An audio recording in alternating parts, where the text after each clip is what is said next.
este segundo bloque de MBD Noticias. Estamos recibiendo con mucho gusto a dos historiadores. Me voy a poner de pie para recibirlos. Aldo Marchesi y Vania Markarian, voy a decirlo bien porque hoy estuve media ahí.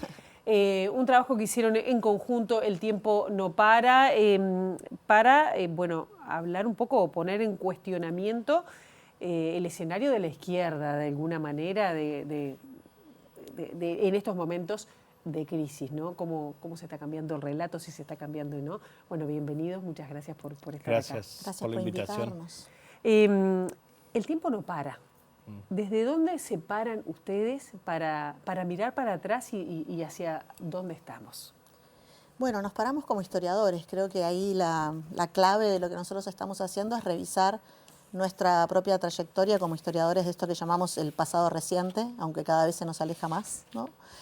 Con foco en la dictadura, con marco general en lo que llamamos la Guerra Fría en América Latina, y revisar cómo los historiadores hemos construido, pensado, analizado ese periodo en Uruguay, pero en la región también, en el Cono Sur por lo menos, de modo concurrente a las maneras en que desde la política se ha pensado la relación entre democracia y dictadura, particularmente los saldos de los autoritarismos en nuestras democracias recuperadas o nuestras nuevas democracias, llegando hasta esto que llamamos el ciclo progresista, que entendemos como quizás la mejor versión de ese matrimonio virtuoso, si se quiere, entre una forma de pensar el pasado y una forma de pensar la política también. Hablamos desde ahí, no desde la política, sino desde nuestro papel como historiadores del pasado reciente.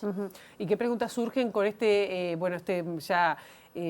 pasaje del ciclo progresista, luego las nuevas derechas? Ahora parece que, no sé si se abre un nuevo ciclo progresista. ¿Hay un agotamiento de estas miradas, por lo menos en el continente? Sí, bueno, un poco la idea es esa. El libro de alguna manera tiene algo de, casi diría yo, de autobiográfico, en el sentido que nosotros somos, hoy no somos más jóvenes, pero éramos jóvenes que empezamos a estudiar historia en un contexto que de alguna forma tiene que ver con el ciclo que se inicia en los 80, ¿no? Es un ciclo de nuevas democracias que se van resignificando y que de alguna forma el progresismo, como decía Vania, es tal vez la mejor versión de ese ciclo. Y de alguna forma parece haber un agotamiento de ese ciclo que se inició en los 80s y implica también repensar el tiempo histórico en un sentido más largo, no solo, de alguna forma los debates que se están dando hoy no solo tienen que ver con el llamado pasado reciente, ¿no? Tienen que ver con asuntos mucho más estructurales de las historias de las sociedades latinoamericanas y podríamos decir de las sociedades en el mundo. Y gran parte de los temas que se están discutiendo hoy remiten a temporalidades mucho más amplias. No es solo discutir qué pasó en los 60, qué pasó en los 70, sino, bueno, qué pasó en el siglo XIX y XX con la justicia social, qué pasa con el problema de la igualdad, qué pasa con el problema del ambiente, qué pasa con grandes asuntos que implican que las miradas históricas también requieren saltar a esa mirada muy estrecha de un pasado muy corto, ¿no? Claro. Valle, también te pregunto que si no fue un cachetazo lo que pasó en Chile en 2019 con ese descontento social. Pienso lo que pasó en Francia también con los chalecos amarillos. Hay un descontento social que golpea también a lo que se llaman progresismos. ¿Qué escenarios se plantean o se están pensando los progresismos en otros escenarios? Sí, a nosotros lo que nos parecía es que esta idea de que solucionando los conflictos de ese pasado reciente, ¿no? Concibiendo ese pasado reciente como un trauma cuyas repercusiones vivíamos en el presente y que darle solución a esos problemas mediante una agenda de derechos cada vez más ampliada, mediante las nociones de verdad, justicia y memoria, se había constituido como en el programa de la política progresista, incluso el programa de la política de las izquierdas. Ese es un poco el diagnóstico en que todo hacemos, el continente, ¿no? Y en el mundo. Sí, globalmente. Después esto se puede ajustar en cada caso, ¿no? Y en cada caso ha tenido sus declinaciones, y en particular en Uruguay es un caso bastante diferente porque en la última elección volvió a ganar la izquierda, volvió a ganar el progresismo, ¿no? Entonces, ese era un poco lo que nos preguntábamos, ¿no? Si esta agenda de repetir esta idea de ampliación, de agenda de derechos, de volver sobre los traumas del pasado reciente, alcanzaba para seguir pensando un presente que nos desafía, en particular porque hay mucho descontento social, porque hay amplios sectores sociales que piensan, que sienten, que viven que esa agenda no ha dado solución a sus problemas particulares, que no son esos particularmente, ¿no? Que no se resuelven por esa vía. Entonces era un poco ese el diagnóstico que nos llevaba a pensar que una temporalidad corta no estaba ayudando, ¿no? Pero de nuevo, nosotros pensamos desde la historia, pensamos de cómo pensar el tiempo, y no tenemos unas respuestas a qué es lo que hay que hacer, sino más bien a que ampliar la temporalidad de lo que consideramos relevante para entender la política en nuestro presente puede ser una solución. Y en muchos de esos conflictos sociales a los que vos referías, eso está planteado, nos parece, ¿no? Incluso hay apelaciones al pasado colonial, a las injusticias de un pasado que tiene varios siglos, ¿no? A la constitución del capitalismo global como tal, ¿no? Cosas que no se limitan a pensar las violencias de los 60 o los terrorismos de estados de los nuevos autoritarismos, que hay que pensarlas, nos parece, en una dimensión más grande que la que nosotros mismos hemos utilizado para pensar los temas que estudiamos, ¿no? Que me parece que es importante decir eso, que el libro tiene mucho de pensarnos a nosotros en ese proceso, de poner en cuestión lo que nosotros mismos hemos escrito y dicho, no porque esté mal, sino porque cada presente vuelve a escribir su historia, ¿no? Y nos parece que este contexto de crisis al que vos referías está pidiendo pensar de nuevo. ¿Qué nos falta? Nos faltan las utopías. Bueno, hemos una de las perdido cosas, la esperanza. Hay una de las cosas que claramente tiene de muy específico este presente histórico que nos toca vivir es la imposibilidad de pensar futuros. Yo ni pondría la palabra utopía, pondría la idea de futuro, que fue algo constitutivo de la modernidad, que fue algo central en el siglo XIX y XX. Los proyectos políticos pensaban que el presente, sus presentes eran diferentes de un futuro en el cual se iban a construir. En el siglo XIX, en el siglo XX, la idea de revolución, no la idea de revolución en un sentido netamente como práctica violenta, sino la idea de revolución como cambio radical de un tiempo histórico, fue algo central para todos los proyectos políticos, desde el liberalismo hasta el socialismo, hasta los nacionalismos. Incorporaron esta idea de que el futuro iba a ser diferente al presente. Y en términos generales podríamos decir que en el siglo XIX pensaban que el futuro iba a ser mejor que el presente. Y hoy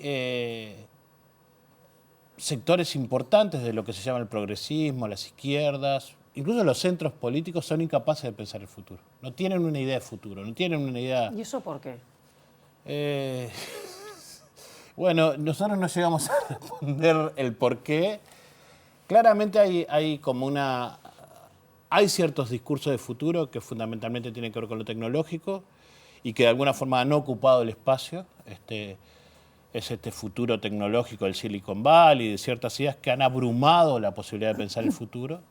También tiene que ver con una brutal derrota de los proyectos de izquierda en el siglo XX, que hasta hoy la seguimos sintiendo. Sigue retumbando el fracaso del socialismo real, que de alguna forma... El fracaso del socialismo real y también de las socialdemocracias a fines del siglo XX, que de alguna forma eso ha conmocionado al mundo de las izquierdas y los progresismos y no han sido capaces de repensar esta idea de futuro, ¿no?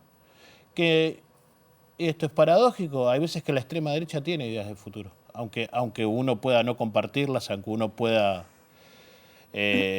saber que son una ilusión, pero esta idea de que el mercado va a regular todo y que en el futuro, cuando menos regulación el futuro va a ser mejor, es un proyecto de futuro, ¿no? Y sin embargo, el mundo de las izquierdas y los progresismos tienen mucho más dificultad para pensar el futuro. Se ven como administradores humanitarios del presente. De alguna Claro, a mí el libro me resultó muy provocador con algunas de las preguntas que se planteaban y con respecto justamente a eso, que la alternativa parece ser, ante la falta de proyección de las izquierdas, la alternativa parece ser la derecha, como que ganó el relato. ¿Esto lo ven así? ¿Lo están viendo así? Hay una predominancia, me parece, de ese relato, incluso la idea de que muchos en la derecha promueven de que la hegemonía es de izquierda, digamos, me parece que apunta a eso, ¿no? Y claramente desde nuestra... Que es una mentira, digamos. Desde nuestra perspectiva, los relatos hegemónicos no son, por lo menos los que nosotros definimos como relatos de izquierda o propuestas de izquierda para el cambio.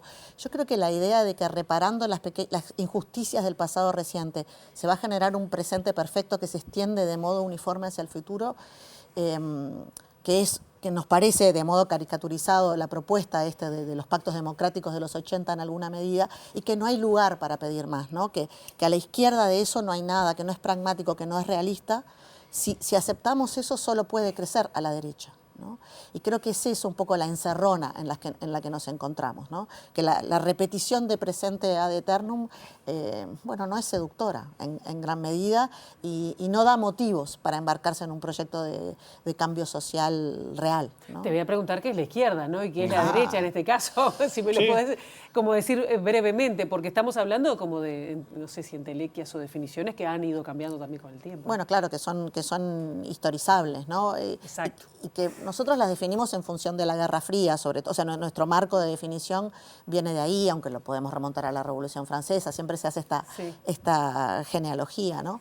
Pero bueno, creo que un énfasis en la justicia social, un énfasis en la igualdad, esos énfasis son los énfasis que históricamente las izquierdas han tenido y que siguen siendo, nos parece, tendrían que seguir siendo el arco, la columna vertebral de un proyecto progresista.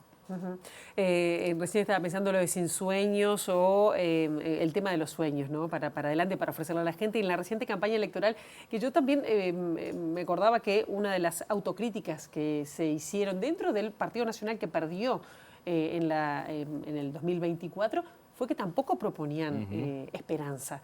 ¿Esto es algo que está cortando y de alguna forma tiene que ver con un descontento enorme que hay con la política en general. Nosotros cuando hablamos de izquierdas estamos hablando de ciertas ideas, no estamos planteo como teórico general y bueno, ideas de izquierda pueden haber en la izquierda política, pueden haber partidos que en su tiempo se definieron como de centro, o sea, son ideas que circulan a nivel social. Pero bueno, una idea de izquierda tiene que ver de alguna forma con el valor de la democracia. Y hay un creciente, en todas partes del mundo, un creciente descontento con la democracia, y tiene que ver con esto, con la posibilidad de que la democracia como régimen político esté asociado a ideas esperanzadoras acerca de la mejora del bienestar de las personas. Y ese problema no solo lo van a tener las izquierdas políticas progresistas, sino la tienen los partidos de centro y de centro derecha incluso, ¿no?